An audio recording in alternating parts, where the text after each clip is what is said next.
안녕하십니까. 온라인 교육기관에서 위험물 과목을 강의하는 이재욱입니다. 자, 오늘도 역시 위험물의 종류에 있어서 제4류 위험물에 대해서 알아볼 겁니다. 자, 제4류 위험물은 이 위험물의 종류에 있어서 가장 양이 많은 파트이기도 하고, 그리고 인화성 액체이기 때문에, 즉 우리가 쓰고 있는 에너지류인 석유라든가 이런 것들하고 너무 밀접한 관계이기 때문에 상당히 범위도 넓고 양도 많습니다. 좀 광범위해요. 그리고 우리가 항상 사용하는 솔벤트라든가 이런 모든 것들이 다 거진 사류 위험물에 포함이 되기 때문에 분량 자체도 많고 문제 출제 빈도수도 가장 높습니다. 그 다음에 3류하고 5류가 비슷하게 가고, 그 다음에 1류하고 6류가 1류, 2류, 6류가 약간 곁다리에서 이렇게 붙어주는 것들이에요. 다른 것들도 그렇다면 4류, 3류, 5류만 더 집중적으로 보면 되지 않을까라고 생각을 하지만, 어차피 문제 자체는 다 알아야지 풀 수 있게끔 그렇게 요즘 출제되는 경향이 많기 때문에 다 아셔야 돼요. 그 중에서도 4류는 그냥 범위가 좀 더 양이 많다고 그렇게 생각하시면 돼요. 출제 빈도수도 물론 많지만 다른 지문에도 4류들이 막 들어갈 수 있단 말이에요. 그런까지 포함해가지고 굉장히 많은 파트를 차지한다고 그렇게 보시고 조금 더 집중해서 보도록 하겠습니다. 자, 사류 위험물, 인화성 액체라고 제가 말씀을 드렸습니다. 그리고 일반적으로 기름류라고 생각하기 때문에 어떻게 물보다 가볍고 물에 잘 녹지 않습니다. 그리고 발생된 전기 자체는 공기보다 무겁지요. 자, 그리고 당연한 소리겠지만 활성화 에너지가 작을수록 연소 위험성은 증가한다는 것. 산소 농도가 증가하거나 온도, 압력이 상승하면 최소 점화 에너지는 감소하기 때문에 어떻게 불에 더 어떻게 발화라든가 위험성이 높아진다고 그렇게 보시면 되는 겁니다. 다시 정리해서 활성화 에너지가 작을수록 연소 위험성은 증가한다. 즉 활성화 에너지가 크면은 이렇게 했을 때, 자, 이 부분이 바로 활성화 에너지예요. 이것을 넘어가야지 실질적으로 액션을 취할 수가 있는 거예요. 그래서 이게 액티베이션 에너지라고 하는데, 자, 얘가 작단 말입니다. 넘어가기가 더 쉽겠죠. 그렇다면 더 쉽게 어떻게 불에 탈 수 있다는 겁니다. 그러니까 연소 위험성이 증가하는 거고, 자, 즉 같은 말이에요. 뒤에 있는 것도 산소 농도 증가, 온도, 압력 상승하게 되면은 연소 위험성은 더 커진다는 뜻이에요. 최소 점화 에너지가 감소한다는 것은, 자, 최소 점화 에너지가 감소한다는 것은 더 쉽게 어떻게 연소될 수 있다는 그런 뜻으로 보시면 됩니다. 자, 그 다음 사류 위험물 같은 경우는 인화성 액체이기 때문에 지정수량은 리터로 표시를 하게 되어 있습니다. 그래서 특수인화물, 그리고 제1석유류, 알코올류, 제2석유류, 제3석유류, 제4석유류, 동식물 유류 해가지고 수용성이냐 비수용성이냐에 따라서 지정수량이 50리터, 200, 400, 400, 1000, 200, 1000, 2000, 2000, 4000, 6000, 10,000 이렇게 되어 있습니다. 이 지정수량 사실은 반드시 외워두셔야 돼요.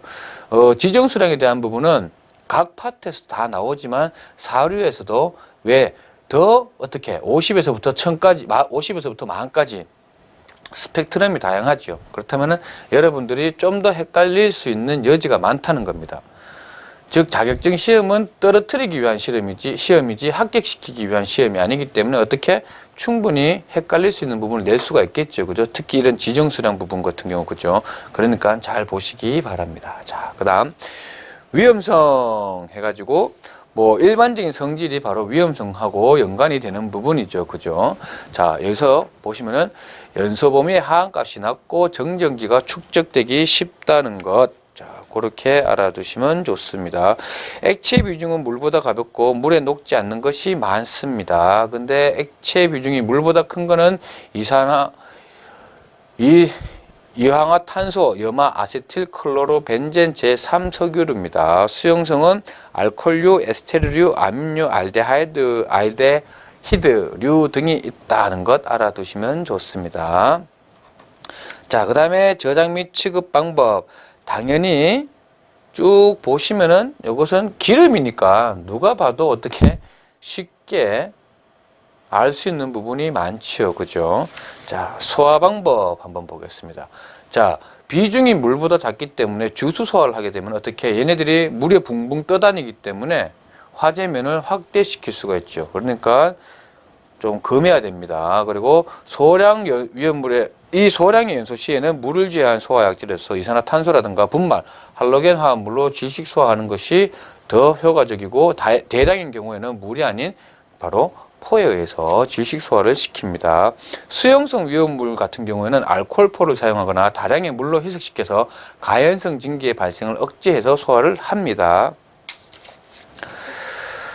자, 그 다음에 예제 한번 보겠습니다. 제4류 위험물의 소화 방법으로 가장 적합한 것은 뭡니까? 냉각 질식 억제 제거, 바로 질식 소화입니다.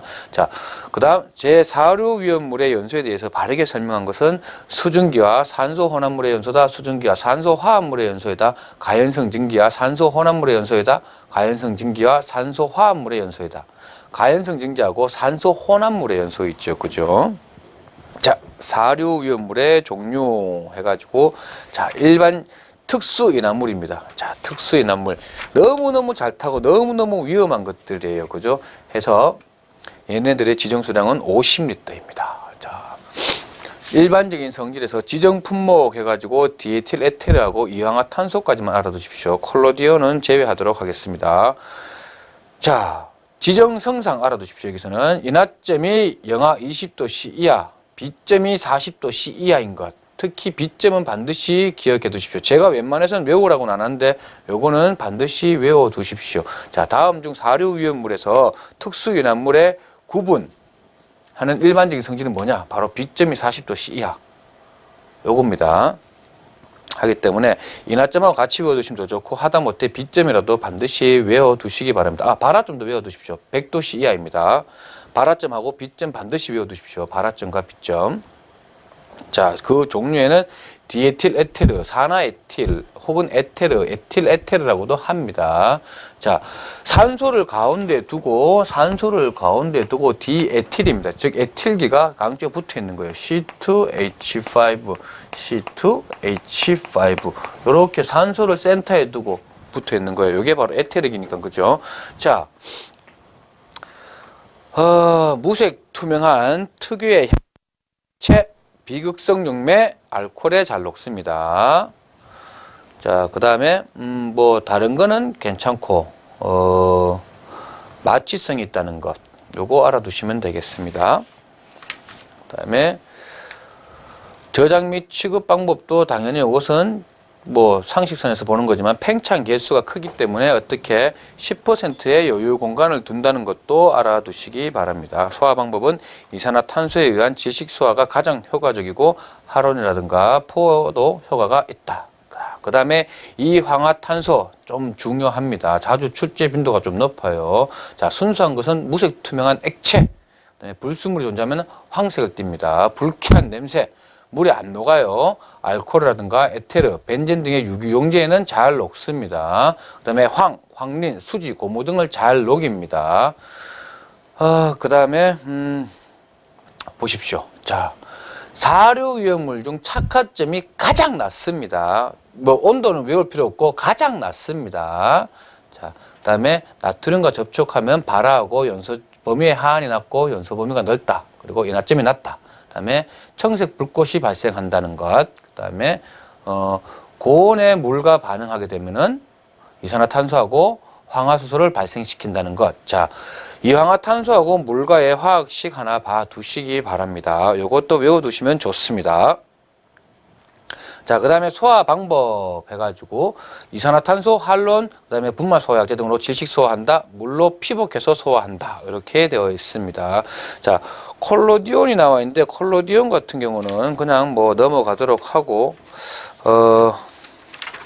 아세트알데히드를 바로 넘어가도록 하겠습니다. 이것은 콜로디온은 조금 애매한 부분이 있어가지고 이것은 그냥 한번 쭉 읽어보십시오. 아세트알데하이드 해가지고 뭐 다른 그것보다는 아세트알데히드 같은 경우는 무색이고 수용성, 그 다음에 과망간산 칼륨에 의해 쉽게 산화되는 유기화합물입니다. 그리고 아세트알데히드는 산소에 의해 산화되기 쉽다는 것 알아보십시오. 그 다음에 요 아세트알데히드 같은 경우, 알데히드 같은 경우는 뭐 술을 마시고 나서 숙취를 일으키는 물질이라고도 하는데, 자, 뭐 알데하이드라고 하죠. 근데 이 아세트알데히드가 위험물 안전관리법상 왜 위험물로 이제 분류가 되느냐 하면은 끓는 점하고 인화점, 발화점이 낮아서 어떻게 화재 위험성이 높기 때문이에요. 참고적으로 말씀을 드린 겁니다. 자, 저장 및 취급 방법에 있어서 밀봉, 밀전 당연하겠죠. 자, 용기는 구리, 은, 수은, 마그네슘 또는 이의 합금을 사용하지 말아야 합니다. 그리고 용기 내부에는 불연성 가스인 질소라든가 아르곤 같은 경우로 어떻게 충전해서 같이 넣어두는 겁니다. 공기하고 접촉하게 되면은 과산화물을 생성하기 때문에 그래서 그런 거예요. 자, 그래서 아세트알데히드 같은 경우는 구리나 은, 수은, 마그네슘 혹은 이의 합금의 용기는 저가장에서는 안 된다는 것. 용기 내부는 불연성 혹은 불활성 가스인 그 질소라든가 아르곤을 갖다가 같이 봉입해서 저장한다는 것 반드시 알아두십시오. 자, 그 다음에 산화프로필렌 역시나 출제 빈도가 조금 높습니다. 물에 잘 녹는 무색 투명한 액체입니다. 그 다음에 증기는 인체에 해롭다는 것 알아두시고, 화학적으로 활성이 크고 반응할 때는 발열 반응을 한다. 자, 그 다음에 저장 및 취급 방법에 있어 가지고 역시나 구리, 은, 수은, 마그네슘 혹은 이의 합금 등을 사용하면 안 된다. 용기에는 왜? 아세틸라이드를 형성하기 때문에 그래서 그렇다. 그 다음에 산, 알칼리가 존재하면 중합 반응을 하기 때문에 내부 용기는 어떻게 불연성 가스인 질소 또는 수증기로 봉입해서 저장한다는 거 반드시 알아두십시오. 그 다음에 문제 이런 건 잘 나오죠. 다음 특수인화물 중에서 지정 품목만으로 짝지어진 거, 자, 사료 중 특수인화물이에요. 자, 보시면은 쭉 있죠. 이황화탄소하고 디에틸 에테르가 맞습니다. 그 다음에 산화프로필렌의 특성상 저장 및 취급 시 주의사항으로 잘못된 것, 요것도 문제 이런 식으로 자주 나와요. 자, 쭉 보시면 연소 범위가 좁고 증기압이 낮음으로 위험성이 높은 게 아니죠.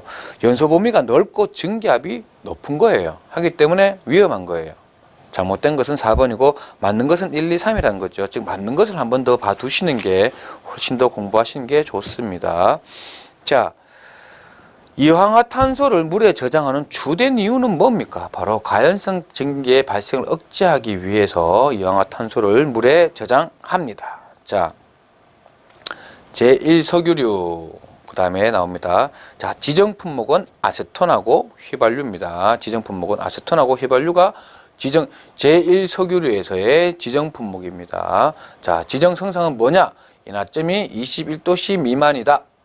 요거 알아두시기 바랍니다. 자, 아세톤, 디메틸케톤이라고도 하고 지정수량 400리터입니다. 일반적인 성질은 쭉 보시면 되고, 자, 아세틸렌을 저장할 때 용제로 사용된다는 것 알아두시고, 피부에 닿으면 탈지 작용이 있고 요드포름 반응을 한다는 것, 그 다음에 일광, 즉 햇빛에 의해서 분해가 돼가지고 과산화물을 생성시킨다는 것 알아두십시오. 해서 저장 및 취급 방법까지 위험성과 같이 연결이 되겠지요. 그죠? 자,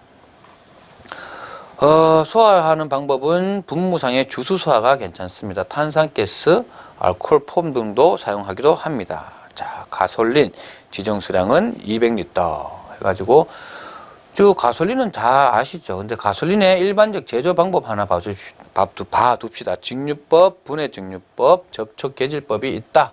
그 다음에는 나머지는 다들 잘 아시는 부분이죠. 가솔린에 대해서는. 그죠? 자, 그리고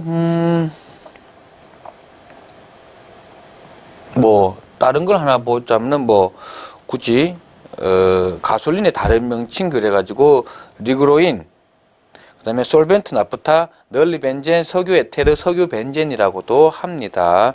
자, 그 다음에 위험성에 있어서는 뭐 굳이 이게 위험성이 드는지 모르겠는데, 일단 뭐 먼저 10%의 안전 공간을 둔다는 것, 옥탄가를 높이기 위해서 4에틸납을 첨가시킨다. 그 다음에 가솔린의 착색, 공업용은 무색, 자동차용은 오렌지색, 항공기용은 청색이라는 것, 그거 알아두시기 바랍니다. 자, 그 다음에 소화 방법에 있어서는 포말 소화나 이산화탄소, 분말에 의한 질식 소화를 한다는 것 알아두십시오. 그 다음에 벤젠 지정 수량은 200리터입니다.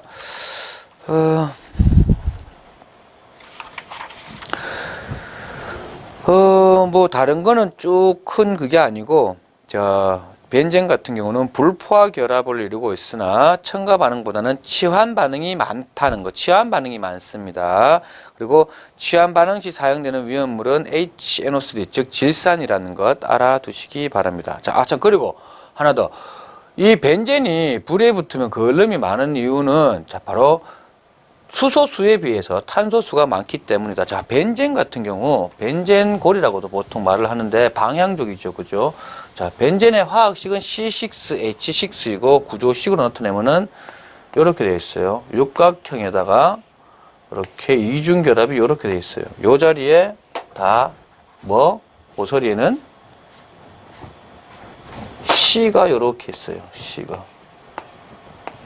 C 6개가 이렇게 총 4개의 다리를 가지고 있는 C가 요렇게 3개, 요렇게 3개, 요렇게 3개, 각각 3개는 다 쓰고 있어요. 하나가 남죠, 다리 하나가. 여기에는 각각 다 H가 요렇게 붙어 있는 겁니다, 수소가. 그래서 분자식이 C6, C가 6개, 그죠? H도 6개, H6. 요렇게 되어 있어요.